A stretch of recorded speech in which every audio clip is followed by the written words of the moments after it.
All right, Ms. Vallow, before I impose sentence, if you choose, you may address the court. This is known as the right of allocution, which permits you to make a statement on your own behalf or present any information in mitigation of the punishment for the crimes you've committed. And let me inquire at this time, do you wish to address this court? All right, very well. You may make your statement.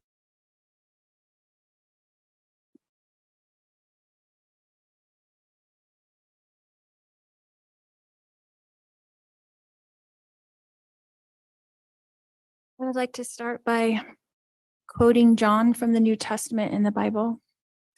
In John chapter 8, verse 7, Jesus says, "He that is without sin among you, let him first cast a stone at her." Then in verse 15, Jesus says, "Ye judge after the flesh, I judge no man. And yet if I judge, my judgment is true." Jesus knows me, and Jesus understands me. I mourn with all of you who mourn my children and Tammy. Jesus Christ knows the truth of what happened here.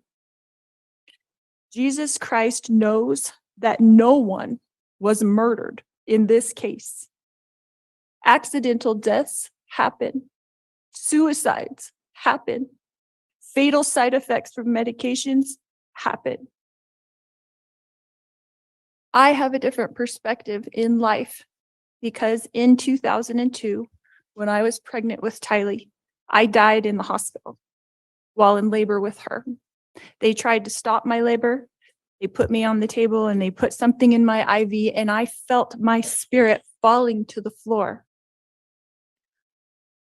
I was standing near my pregnant body, watching the doctors try to revive me, which took them a few minutes. In that time, my sister Stacy was standing to my left. I turned to hug her and was surprised that her spirit was as tangible as a physical body, because I knew I was in spirit and she was in spirit. She said she needed to show me some things, and we went to heaven. I later returned to my body. Because of this experience, I have access to heaven and the spirit world. Since then, I have had many communications from people now living in heaven, including my children, Tylee Ashlyn and Joshua Jackson, my sisters, Stacy and Lolly, my aunts and my uncles, and my grandparents. I have had many communications with Jesus Christ, the Savior of this world, and our heavenly parents. I have had many angelic visitors have come and communicated with me and even manifested themselves to me. Because of these communications, I know for a fact that my children are happy and busy in the spirit world. Because of my communications with my friend Tammy Daybell, I know that she is also very happy and extremely busy. I have always mourned the loss of my loved ones, and I have lost many in this mortal world. However, I know them more than most people. I know where they are now and what they're doing. I know how wonderful heaven is, and I'm homesick for it every single day. I know we all lived in heaven before we were born on earth, and we were all adult spirits in the heavenly realm. We chose to come to earth as mortals. Heaven is more wonderful than you can possibly imagine. I do not fear death, but I look forward to it. I did not want to return to my body when I was out of it. Even though my son Colby, who I adored more than anything, was only 6 years old at the time, and I was about to give birth to this new baby girl that I wanted so badly. I was a young mother, and you would think I wouldn't want to leave my children, but as I stood in heaven, I did not want to go back. I thought they would be fine without me because I was peaceful and I was happy and I was home. But then I was told by Jesus that I needed to go back and complete things that I had covenanted or promised to do before I was born.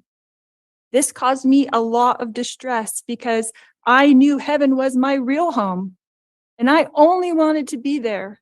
I was free from pain, emotional and physical. But then I was shown how I would help my children and others in the future. So ultimately, I did agree to go back to my body.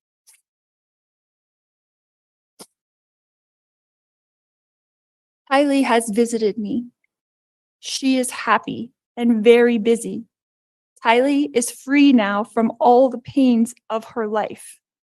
Kylie suffered horrible physical pain her whole life. I sat with Kylie in the hospital year after year after year while she screamed in pain when the morphine wasn't even enough to take away the pain of her pancreatitis. I sat there while she cried and I held back her hair while she threw up. And I am the only person on this earth who knows how much Kylie suffered in her life. She had pain every single day. She never felt good. Her body did not work right. And I don't know if that was from complications from me dying while she was being born or something else, but she had a very difficult life. She was sexually abused by her own biological father since she was 3 years old, and she was forced by family court to go visit him for 10 years against her will. I fought for her in court. I protected her. I tried to protect her with my whole life. I tried to protect her. I worried about her every single day. Kylie had to get her GED because she couldn't go to school every day because she never felt good. She felt sick. Nobody knows this because Kylie, like myself, tries to put on a good front, tries to be a happy person, tries to have hope in life, tries to know that she's here for a purpose and that she has an eternal purpose to be on this earth. But I never stopped worrying about her. One of the times that Kylie came to me as a spirit after she died, she commanded me and she said to me, "Stop worrying, Mom. We are fine." She knows how I worry and how I miss her. The first time JJ visited me after he passed away, he put his arm around me and he said to me, "You didn't do anything wrong, Mom. I love you. And I know you loved me every minute of my life." JJ, Joshua Jackson, was an adult spirit, and he was very, very tall when he put his arm around me. He is busy, he is engaged, he has jobs that he does there, and he is happy where he is. His life was short, but JJ's life was meaningful. JJ was a wonderful person and touched the lives of everyone, and I adored him every minute of his life. My eternal friend, Tammy Daybell, has visited me on several occasions. She came to bring me peace and comfort, and I know that she is extremely busy helping her family, especially her children and grandchildren. And I have a great love for Tammy.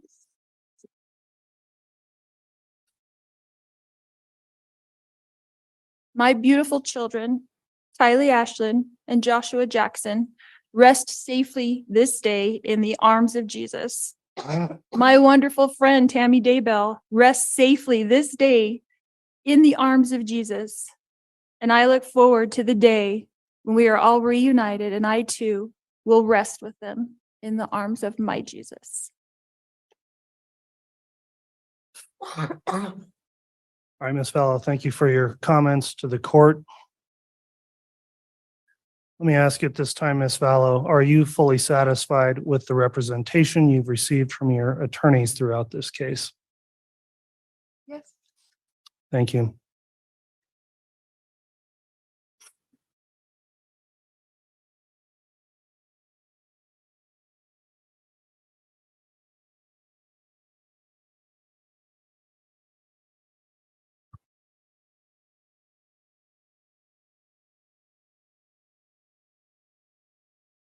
All right, the court will conclude then with my own review of the matter and then pronounce sentence. Ms. Vallow, based on the jury's verdict of guilty in this case, it is the judgment of this court that you're guilty of the following counts of the amended indictment. Count 1, conspiracy to commit first-degree murder of Tylee Ryan and grand theft by deception. Count 2, first-degree murder of Tylee Ryan. Count 3, conspiracy to commit first-degree murder of Joshua Jackson Vallow and grand theft by deception. Count 4, first-degree murder of Joshua Jackson Vallow. Count 5, conspiracy to commit first-degree murder of Tammy Daybell. And count 7, grand theft. Carefully reviewed the record of this case, beginning with your prior criminal history.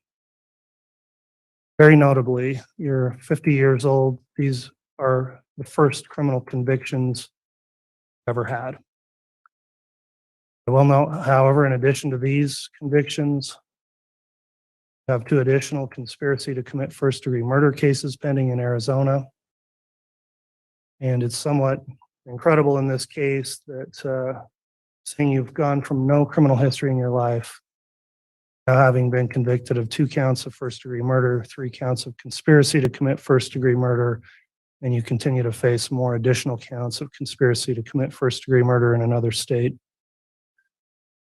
I've looked at the recommendations in the pre-sentence investigation report. It ultimately recommends a prison sentence stating, quote, incarceration under the custody of the Idaho Board of Correction.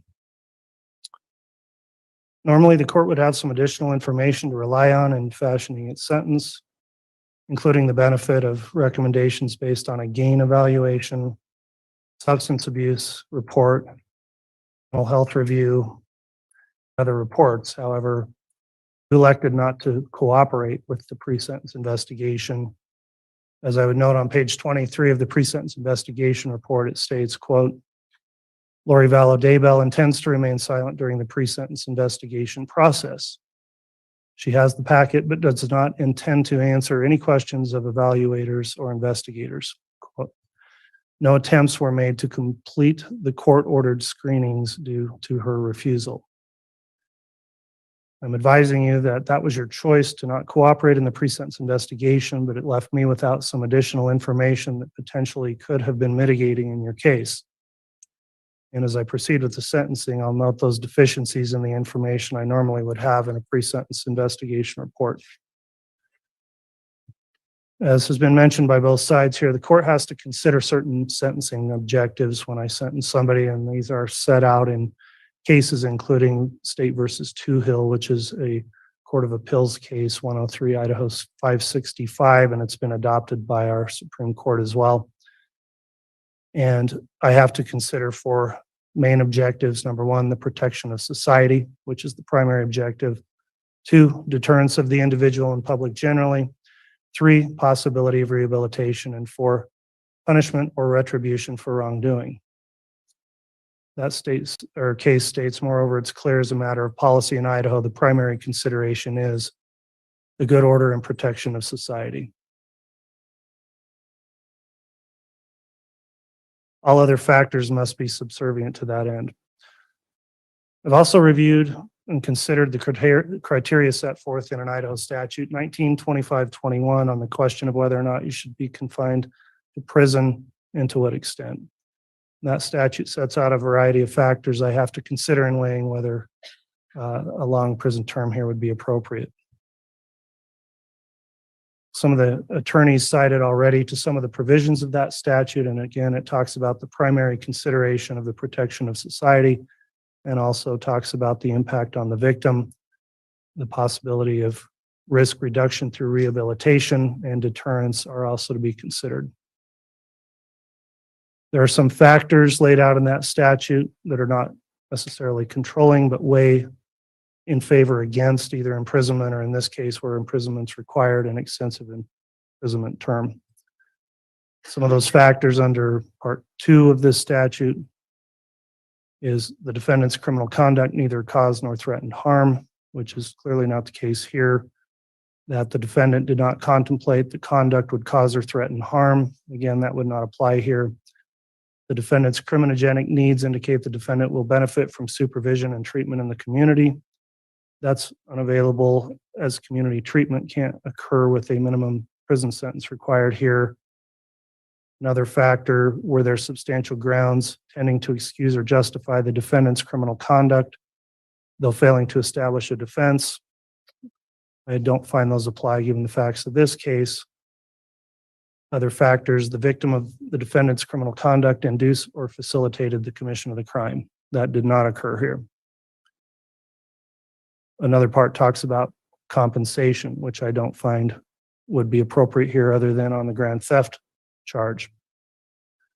Part G, the defendant has no history of prior delinquency or criminal activity or has led a law-abiding life for a substantial period of time before the commission of the present crime. That is the single most mitigating factor I see in this case. Again, it's unbelievable that at your age you have no prior criminal history and now you sit here convicted of the most serious of charges. I also have to consider whether the criminal conduct was the result of circumstances unlikely to recur. Based on the evidence in this case, and in particular, considering the statement you just made to the court, I find it weighs against me finding in mitigation for that factor. And then finally, the character and attitudes of the defendant indicate the commission of another crime is unlikely or the defendant demonstrates amenability to treatment. So those are the mitigating factors. Then in aggravation, we have more factors to consider. Is there an undue risk that during the period of a suspended sentence or probation, the defendant would commit another crime harmful to another person? Would a lesser sentence depreciate the seriousness of the defendant's crime? Will imprisonment provide appropriate punishment and deterrent to the defendant? Will imprisonment provide an appropriate deterrent for other persons in the community?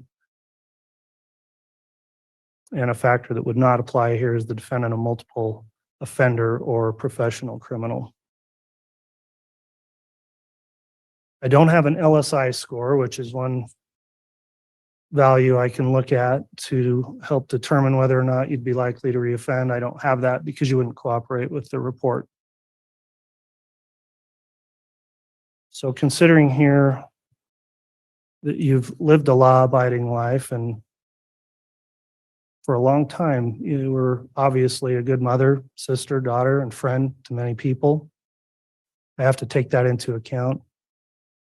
You've served a very long time of local jail, over 1,200 days, and the report is you've been a great inmate, never caused a problem for anyone in the jail. And you should be commended for that. And that also shows that you are capable of that. I believe your counsel when they tell me you're an intelligent person. Up until all these events began to transpire, you've achieved goals in your life, you've done important things in your life.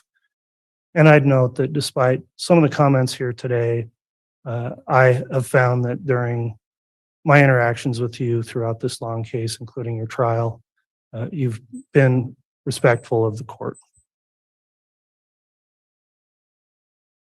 Do we know what this beeping is that keeps going off? Sorry.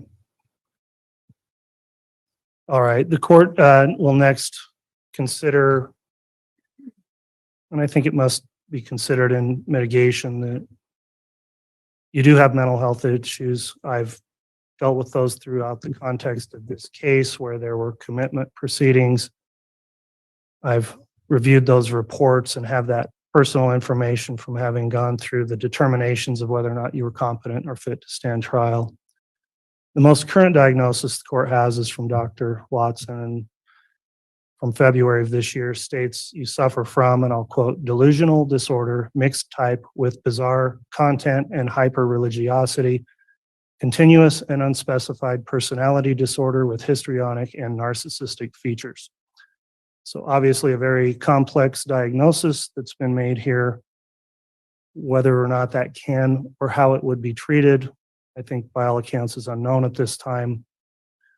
I've reviewed your personal history, including statements from your own immediate family members, and it's clear that something radically changed in you that led you to where you are today. In a statement made in the pre-sentence investigation report, your mother stated it perhaps best and said that you are not now, quote, the person she knew. The record in this case, including all the evidence I observed during the jury trial, indicates that if it wasn't already occurring, that this relationship with the co-defendant seemed to be a catalyst for the change. At this point, I'll note that I will not be making comments on any other co-defendants in this case, as your co-defendant is currently presumed innocent and awaiting trial. In sum, there are significant mitigating factors the court has to consider here when I consider you and your life as a whole, and that does make the case difficult. Typically, when I see somebody to be sentenced and they don't have a prior criminal history, they're given opportunities to first prove themselves on probation or avoid a lengthy term of incarceration.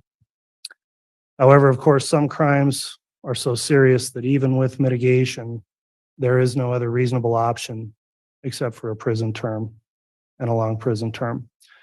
And sadly, you've been convicted of and have committed the most serious crimes possible, and those crimes also require an equally serious punishment. So this is the part where I will consider what I think are the factors in aggravation. I went through those factors in the statute that I look at, and as I'll explain, I find that 5 of those factors weigh against you and in favor of a lengthy period of imprisonment. First, the case itself. I'll discuss that. There was a lot of pretrial litigation in the case. You decided to take your case to a jury trial. I will state and emphasize that I firmly believe it's the right of every person in our country to exercise their right to a jury trial, and they're afforded the full due process of the law. It's been somewhat disheartening to me to realize that there are many people who think that they can predetermine a case and somebody shouldn't be afforded their full rights of due process before they are convicted of a crime. Well, I didn't make all of the rules that govern criminal cases, but I took an oath to uphold the rules that are there, and I make every effort to ensure that people's due process is protected, because that's an important duty of mine. Everyone has a right to be presumed innocent, and everyone in a criminal case does have a right to a jury trial. Sometimes I feel like maybe too many cases settle, and there should be more trials because it's a right people are entitled to exercise. You exercise that right, and I in no way hold it against you that you decided to have your case determined by a jury. That's your right, and it does not impact or influence my decision in sentencing. Before trial, I did not delve into all of the evidence or facts of this case and only address those when necessary to make rulings on motions, because I wanted to keep objective through the proceedings and remain impartial. You were afforded all of your due process in this case, and ultimately, after presentation of the evidence, a jury did find you guilty on all counts. I bring that up now because when there is a trial, I learn and see all of the facts along with the jurors. And that's a different scenario than when someone enters a plea and I'm only allowing argument in a sentencing and not sitting through the evidence as I did here. Having considered all of the evidence that I saw at trial along with the jurors, it's been a difficult task for me to narrow down and articulate all of the aggravating factors, because really there are so many here. Murder is the most serious offense. And the most unimaginable type of murder is to have a mother murdering her own children, and that's exactly what you did. You were involved in and guilty of conspiring to murder another group of children's mother, Tammy Daybell, who had children of her own. And despite the jury convicting you with overwhelming evidence, you still sit here before the court today and said you didn't do it. You came here to East Idaho, where I've spent my life, and moved here from another place already with plans in progress to make your children disappear. The evidence bore that out at trial. You removed your children from their home in Arizona, alienated them from friends and family, got rid of JJ's service dog. You moved to Rexburg, a community where you could find 1,000 random families to take your children, and you brought them here to murder them. You had so many other options. You could have gotten divorced. You could have found someone to take care of those kids. But as the state was able to prove at trial, you chose the most evil and destructive path possible. You killed those children, according to the state's theory, and I believe it, to remove them as obstacles and to profit financially. You justified all of this by going down a bizarre religious rabbit hole, and clearly you are still down there. While you were enjoying your new life in Hawaii, countless law enforcement officers, family members, and volunteers were searching for your children. And I don't think to this day you have any remorse for the effort and heartache you caused for others who looked for your children when you knew where they were and knew they were dead. They were found dead, burned, mutilated, and dismembered, and buried like animals.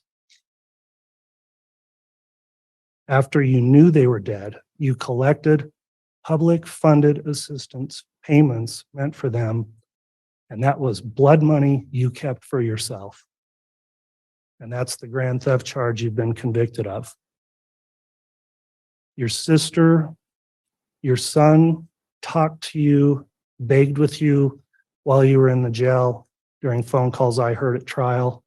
And those were very sad and difficult calls to hear. And you didn't provide any assistance or comfort to them. During the trial, when the evidence came out about how these children were found and the state they were in, you wanted to be excused and not have to watch the evidence, and were fine to let all the other people in the courtroom, including the jurors, have to bear through that. However, I ruled that you did have to sit and watch and see the result of your heinous crimes.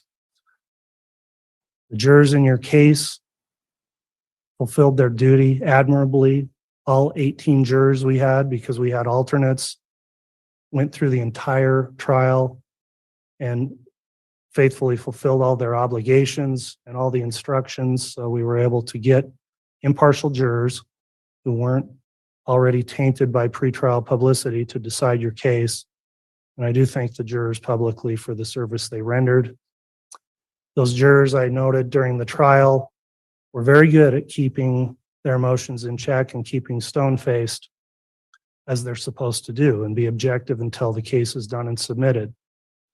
However, I did note at certain times during the trial, such as when there were videos and pictures shown of you in Hawaii at this time frame when JJ and Tylee were lying in shallow graves, the disgust on the faces of those jurors was evident, and shocking revelations about what happened here just kept coming through the trial.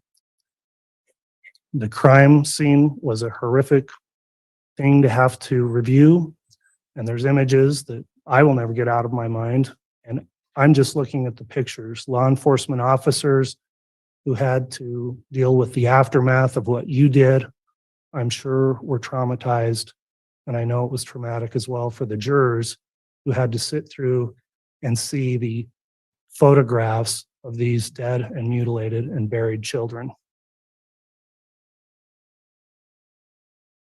For those people who loved and cared about JJ and Tylee and Tammy Daybell, to have to see those photographs of them through trial of their dead and desecrated bodies must have been devastating.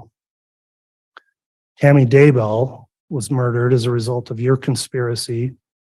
She was, by all accounts, a healthy, happy mother and wife through a lot of her life. And You were out shopping for wedding rings to marry her husband while she was still alive. You were planning a wedding to her husband while she was still alive. You haven't shown any remorse for any of those actions. And she ended up being murdered, buried, had to be disinterred later so an autopsy could be performed in order to prove the evidence of what you had done. She didn't deserve any of that. You took her life away. You destroyed that family, fractured it to the point where, in the information I've had through the PSI, there are relationships that will probably never be mended that have rippled as a result of what's happened. JJ and Kylie, of course, 7 years old, 16 years old, were separate people whose lives were cut way too short because of you. Never got to grow up and be adults. The family and friends who have provided their impact statements, of course, have stated it better than I could about who they were. And it is a loss for everyone that you took them away from this world. And it is the most shocking thing, really, I can imagine, is that a mother killed her own children and you simply have no remorse for it. Even sitting here today, there's no remorse for what you did. After all of this evidence through trial, you haven't shown any remorse. You haven't said you're sorry. You haven't done anything to seek leniency from this court. There's been a lot of people during trial and here who have explained the devastation you're responsible for, and you've forever altered the lives, not in a good way, for many, many people, destroying family relationships, taking people away that were loved, cared for, and needed. You may not believe to this day that you've done anything wrong, and you still may think you're justified by your religious beliefs for what happened here. I'm not here to judge that, but I don't believe that any God in any religion would want to have this happen, what happened here. And your crimes are heinous and egregious, and that alone can constitute a major aggravating factor that requires me to impose a serious length of incarceration. So after weighing all those factors, I need to in aggravation, I find that the sentences I'm about to impose will serve the interest of justice by, number one, preventing you from ever doing this again, that they will not depreciate the seriousness of your crimes, will punish you appropriately, and will serve to deter both you and others. So that concludes the aggravating factors the court considered. At this time then, I am prepared to pronounce sentence. Mr. Thomas, Mr. Archibald, and the defendant, would you please rise for the pronouncement of sentence?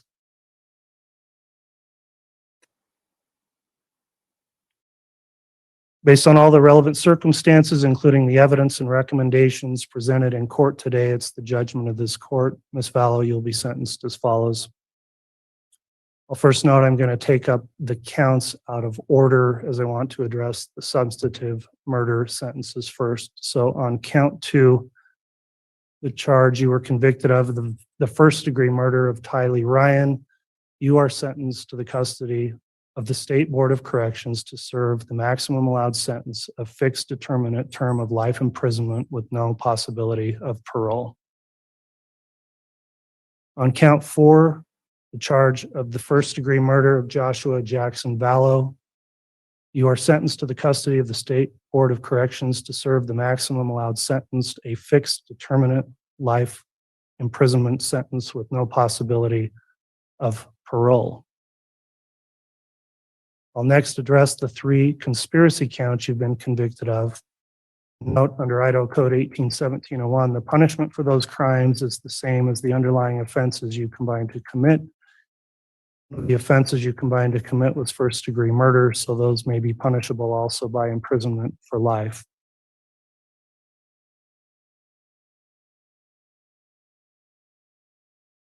I look at what the appropriate sentences should be for the conspiracy charges. At first, I wondered if they should be as long of a term or serious as the substantive murder charges. However, what I've concluded is that these conspiracy convictions merit the same grave punishment for several reasons. First, the conspiracies in which you engaged in have had far-reaching impacts on many people besides the deceased victims. And with what the court's heard, I am convinced that the conspiracy charges also merit the same serious sentence. So on count one, the conspiracy to commit first-degree murder of Tylee Ryan and grand theft by deception, sentenced to the custody of the State Board of Corrections to serve the maximum allowed sentence, a fixed determinate term of life imprisonment with no possibility of parole. Count three, the conspiracy to commit first-degree murder of Joshua Jackson Vallow and grand theft by deception, sentenced to the custody of the State Board of Corrections to serve the maximum allowed sentence, a fixed determinate term of life imprisonment with no possibility of parole. And on count five, the conspiracy to commit the first-degree murder of Tammy Daybell, you're sentenced to the custody of the State Board of Corrections to serve the maximum allowed sentence, a fixed determinate term of life imprisonment with no possibility of parole.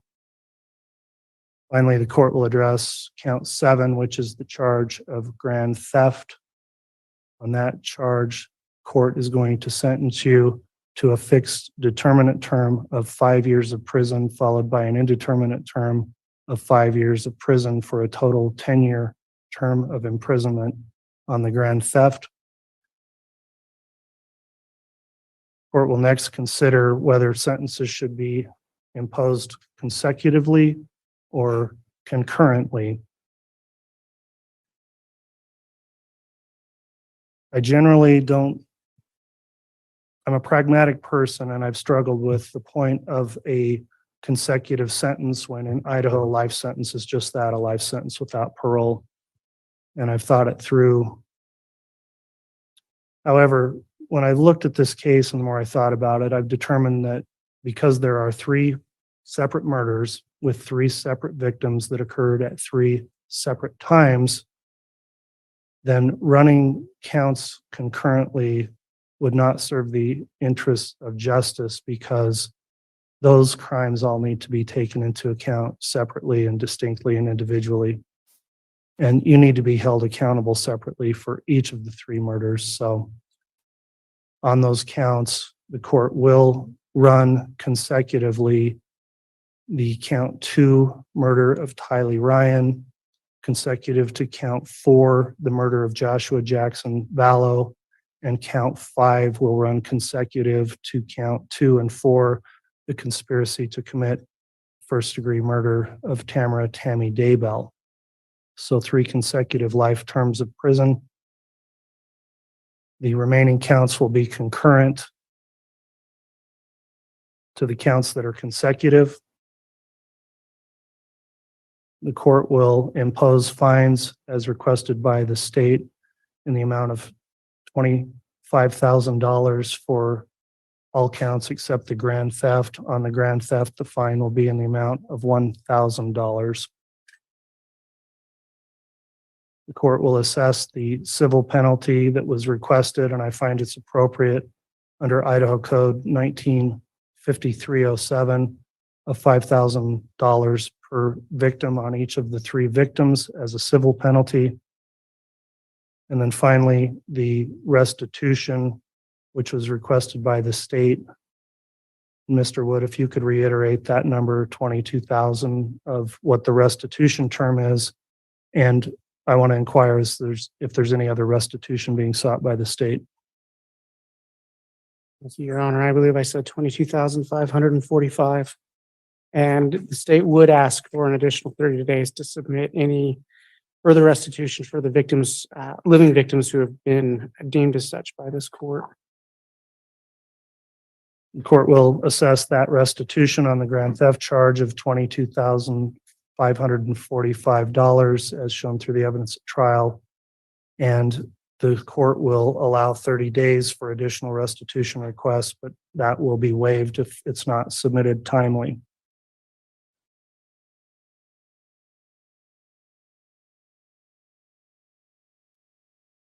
That'll conclude the court's sentencing on the charges. Mr. Thomas, do you have any questions on the sentence? No, Your Honor, thank you. All right, Mr. Wood, do you have any questions? No, thank you. All right, counsel, before we conclude, and Ms. Vallow, importantly, I need to advise you of the rights you have now. You do have the right to appeal to the Idaho Supreme Court from this judgment of conviction, and you have a right to be represented by an attorney if you appeal. You're also advised if you can't afford an attorney, an attorney will be appointed for you at public expense, and you only have 42 days to file an appeal. You also have the right to seek relief from my judgment under Idaho Criminal Rule 35. You have 120 days to file that motion if you believe a correction or reduction of this sentence is appropriate because it was either illegal or too harsh. And finally, you may also have rights to seek relief under the Idaho Uniform Post-Conviction Relief Act. Those actions have to be filed within 1 year from the day your right to appeal expires. Do you understand those appellate rights? All right, she acknowledged yes. The defendant will be required to submit DNA samples upon remand to the Idaho Department of Corrections. I'll ask the attorneys to please turn in any copies of the pre-sentence investigation reports or addenda so those can be kept in confidence and additional copies will be destroyed.